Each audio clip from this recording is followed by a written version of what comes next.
अस्सलाम वालेकुम, मैं हूं अरबाब जहांगीर। आप देख रहे हैं मेरा यूट्यूब चैनल असली खबर विद अरबाब जहांगीर। उम्मीद है तमाम देखने वाले खैरियत से होंगे। और पीएमडीसी यानी Pakistan medical and dental council का तरमीमी बिल गुज़िश्ता रोज़ मंजूर हो चुका है।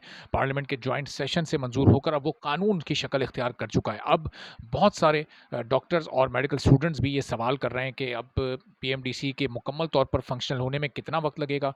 तो इस सवाल का जवाब आपको इस वीडियो में मैं देता हूँ। और फिर ये भी सब पूछ रहे हैं कि एनएलई लोकल ग्रेजुएट्स के लिए क्या ख़त्म हो गया है, फॉरेन ग्रेजुएट्स के लिए क्या पॉलिसी होगी। तो ये तमाम चीज़ें आपके सामने मैं रखता हूँ और रोज़ाना की बुनियाद पर इस बिल के जो सेक्शंस हैं, जो क्लॉज हैं, जो इसके मेन पॉइंट्स हैं, जो इसमें तरमीम हुई हैं, उनमें से दो दो तीन तीन पॉइंट्स को लेकर मैं आपके सामने वजाहत करता रहूँगा। तो थोड़े दिन में इस पूरे बिल की मुकम्मल तौर पर वजाहत आपके सामने आ जाएगी और आपको पता चल जाएगा कि पीएमसी और पीएमडीसी में अब क्या कुछ मुख्तलिफ होगा और आने वाले साल में स्टूडेंट्स के लिए क्या चीज़ें थोड़ी सी डिफरेंट होने जा रही हैं। तो जनाब, पीएमडीसी कब तक बहाल हो जाएगी, सबसे पहले मैं ये आप लोगों को बता देता हूँ कि आज आप देखें कि अब दिसंबर के आखिरी 10 दिन स्टार्ट हो चुके हैं। ये 10 दिन तो बहरहाल इसको लगेंगे और जनवरी के भी ये 2-4 रोज़ ले जाएगी। यानी कल ये बिल मंजूर हुआ है, कल 20 तारीख थी, तो आप समझ लें कि 3 या 4 तारीख तक यानी 14 दिन के अंदर अंदर पीएमडीसी फंक्शनल हो जाएगी। इसकी जो काउंसिल है उसके मेंबरान का इंतखाब हो जाएगा। फिर वो अपने प्रेसिडेंट को, वाइस प्रेसिडेंट को और जो दूसरे ओहदेदारान होंगे उनको भी इलेक्ट कर लेंगे और उसके बाद ये बाकायदा तौर पर काम शुरू कर देगी। जब पीएमडीसी फंक्शनल हो जाएगी या इसका अमल शुरू हो चुका है तो ये अंडरस्टूड है कि पीएमसी ख़त्म हो गई। पीएमसी ख़त्म हो गई तो पीएमसी एक्ट 2020 भी ख़त्म हो गया। जब पीएमसी का एक्ट 2020 ख़त्म हो गया तो अब इसका मतलब क्या है? इसका मतलब ये है कि 2023 में जो एमडी कैट होगा वो मुकम्मल तौर पर प्रोविंशियल होगा, बिल्कुल उसी पैटर्न पर होगा, उसी तरह होगा जैसे 2019 में हुआ था।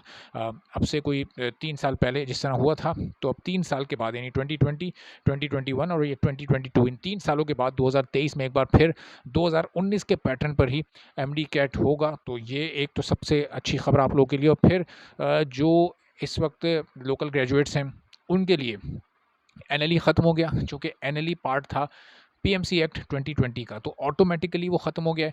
फॉरेन ग्रेजुएट्स के लिए भी एनएलई ख़त्म हो गया है, लेकिन उनको एनआरई देना होगा।